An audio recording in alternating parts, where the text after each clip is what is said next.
साथियों नमस्कार। आज के इस लेक्चर में हम लोग डिस्कस करेंगे मल्टीप्लायर अर्थात गुणक के बारे में।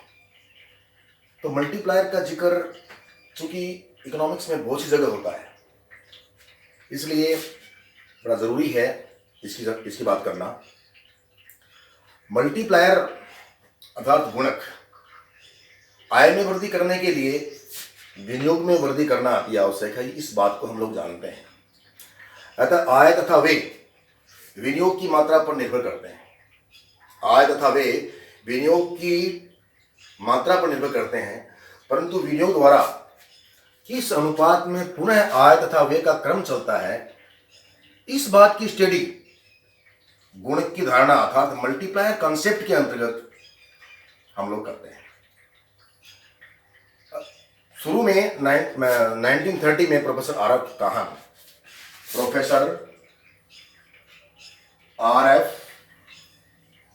काहन ने इसका जिक्र किया था, और यह जिक्र एम्प्लॉयमेंट मल्टीप्लायर के रूप में किया था। और आगे चलकर 1936 में प्रोफेसर जॉन मेनार्ड किन्स ने इस धारणा को बड़े ब्रॉड रूप में इसकी व्याख्या की।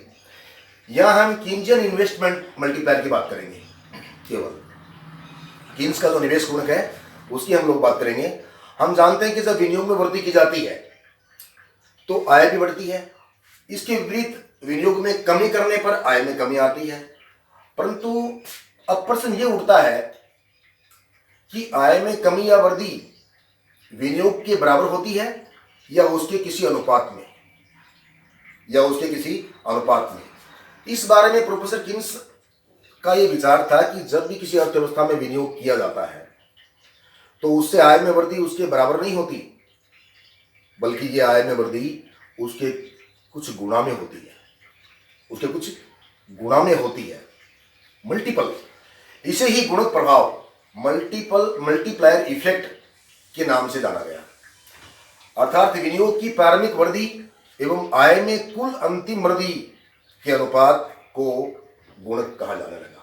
गुणक उदाहरण के तौर पर अगर विनियोग में वृद्धि 5 करोड़ रुपए की जाए, और उसके परिणाम स्वरूप आय में वृद्धि 20 करोड़ रुपए की हो जाती है, तो हम कहेंगे कि गुणक 4 है। अर्थात निवेश में होने वाली वृद्धि के परिणाम स्वरूप आय में होने वाली वृद्धि का जो रेशियो है वो क्या है? 4, 5 और 20। तो इस अर्थ में प्रोफेसर किन्स ने गुणक को के रूप में दिखाया, के रूप में शो किया। अर्थात जहां हम गुणक लिखेंगे यहां पे के लिखेंगे, इसका मतलब गुणक की बात करेंगे। के रूप में दिखाया। अर्थात गुणक यह बताता है, वापिस समझिए इसको, गुणक यह बताता है कि जब कुल विनियोग की मात्रा में वृद्धि होती है तो इस वृद्धि के परिणाम स्वरूप कुल आय में जो वृद्धि होती है वह विनियोग में जो वृद्धि हुई है उसके के गुणा में होती है।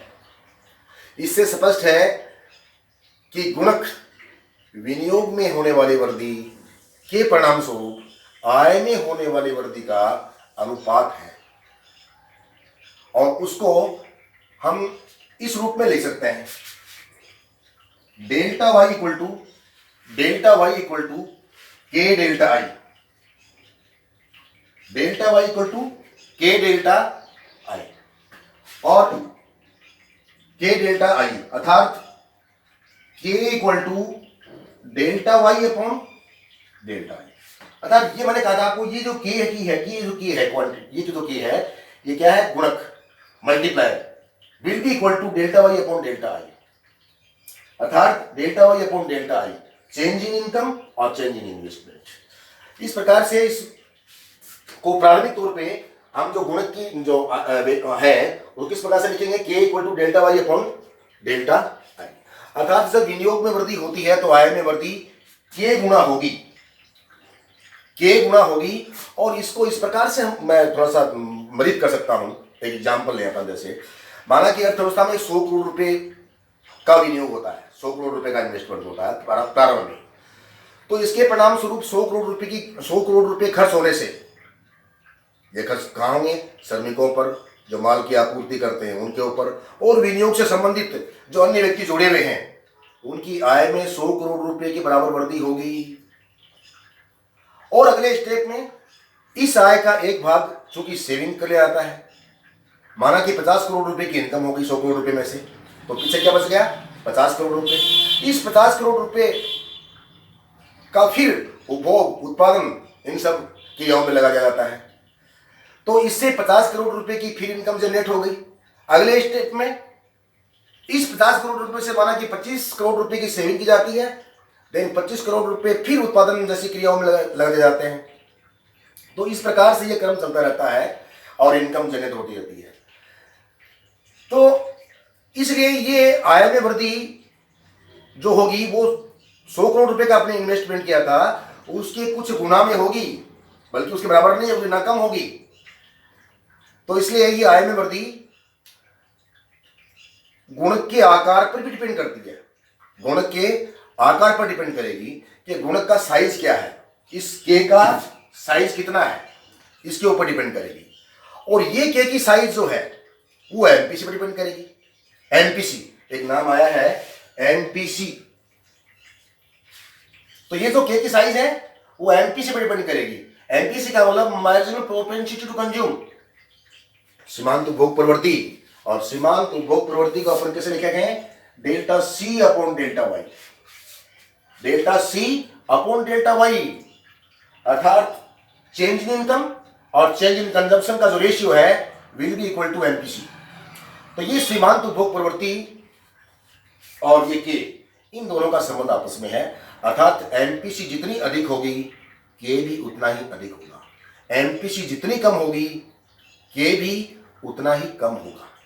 अर्थात इस एमपीसी और मल्टीप्लायर के संबंध को हम इस प्रकार से भी ले सकते हैं, MPC plus MPS equal to 1, equal to 1, MPC plus MPS equal to 1। और इसको मैं इस प्रकार से लिख सकता हूं, MPC equal to 1 minus MPS और MPS equal to 1 minus MPC.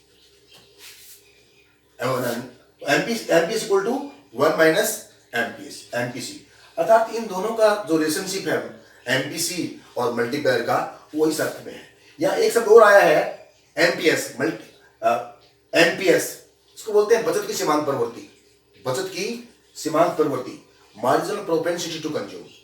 ये उसी प्रकार से जिस प्रकार से ये मार्जिनल प्रोपेंसिटी टू कंज्यूम था, तो मार्जिनल प्रोपेंसिटी टू कंज्यूम का मैंने आपको बताया था एमपीसी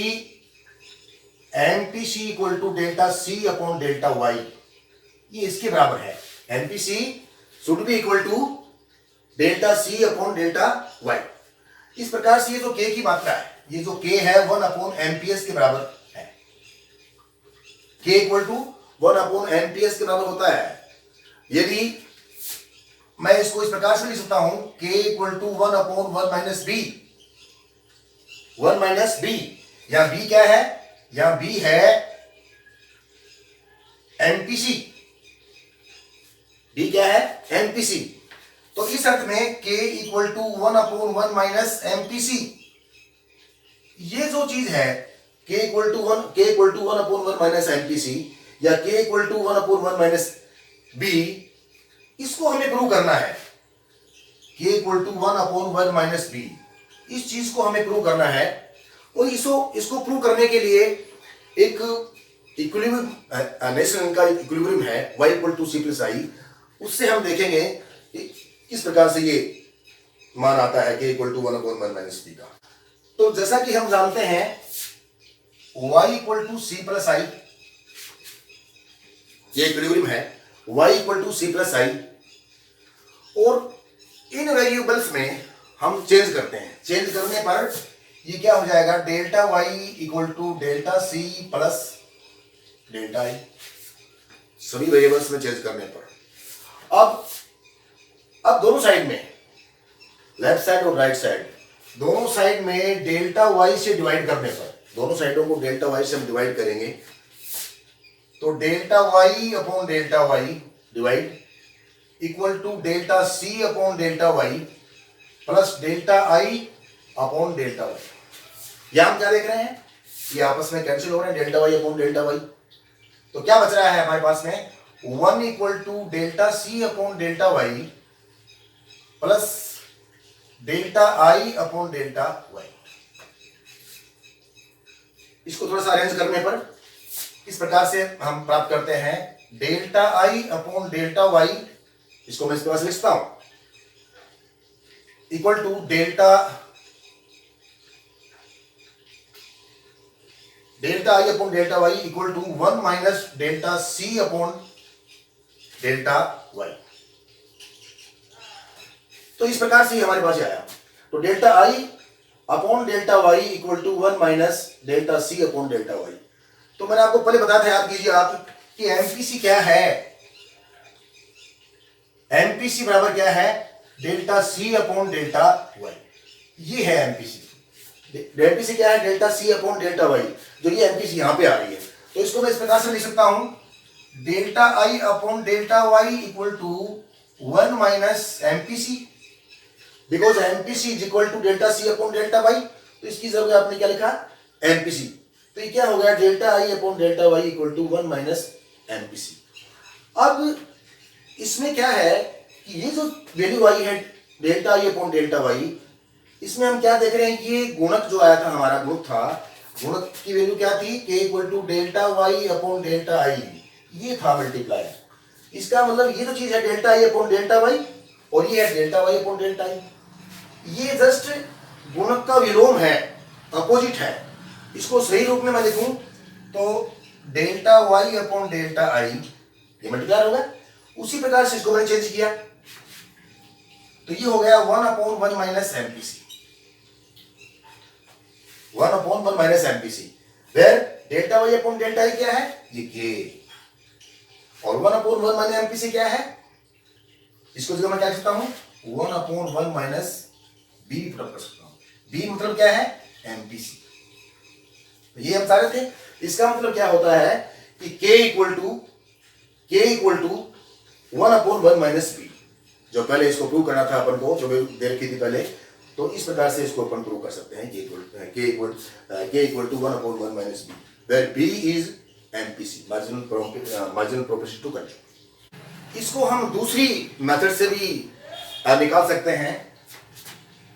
ये जो k equal to 1 upon 1 minus B है, इसको हम दूसरे मेथड से भी निकाल सकते हैं। जैसा कि हम जानते हैं, इक्वली उसी वाले पहले वाले इक्विलिब्रियम से लेंगे हम लोग कि y equal to C plus I, y equal to C plus I, माना कि ये इक्वेशन नंबर फर्स्ट है, और हम ये भी जानते हैं कि c equal to A plus C equal to A plus B Y. ये जो चीज है c equal to A plus B Y, इसको हम कहते हैं कंजप्शन फंक्शन, उपभोग फलन। यहां इसमें ये ऑटोनोमस कंजप्शन और ये डिपेंडेंट कंजप्शन। ये जो बी वाई है, ये बी है यहाँ पे, ये क्या है, एमपीसी। तो इस प्रकार से ये सी जो है, ये जो है कंजप्शन फंक्शन। इस सी की वैल्यू इसमें पुट अप करें अपन, तो ये here we are getting y equal to A plus B Y plus I. तो इस प्रकार से ये जो वैल्यू है सी की, यहां हमने पुट अप करी, y equal to A plus B Y plus I. इसको मैं इस प्रकार से लिख सकता हूं, y minus B Y equal to A plus I, A plus I, y minus B Y equal to A plus I. इस प्रकार से इसको लिख सकते हैं। और यहां आप देख रहे हैं y माइनस बी वाई, यहाँ y कॉमन लिया अपन ने, तो ये आया 1 माइनस बी इक्वल टू ये हुआ 1 ए प्लस आई। और इस प्रकार से मैं इसको ये लिख सकता हूं, y equal to A plus I upon 1 minus B. इस प्रकार से ये इक्वेशन आया हमारे पास में। ये इक्वेशन नंबर, हालांकि ये इक्वेशन नंबर 2 है, ये इक्वेशन नंबर 2। तो y equal to A plus I upon 1 minus B. अब हम लोग ऐसी स्थिति में हैं कि इन्वेस्टमेंट में चेंज करके देखें। अगर इन्वेस्टमेंट आई का इन्वेस्टमेंट, उसमें से चेंज करेंगे तो परिणाम स्वरूप इनकम भी चेंज होगी। तो यहां हम चेंज करेंगे आई में, उसी प्रकार से यहां वाई चेंज हो जाएगा। तो वाई बदलेगी था, राष्ट्रीय आय बढ़ जाएगी। तो Y plus delta Y equal to A plus I plus delta I, ये मैंने चेंज किया है यहाँ पे, I plus delta I upon 1 minus B. तो इस प्रकार से ये हो गया हमारे पास y plus delta Y equal to A plus I plus delta I upon 1 minus B. तो ये समीकरण नंबर माना कि 3। अब समीकरण नंबर 3 में से समीकरण नंबर 2 को माइनस करते हैं।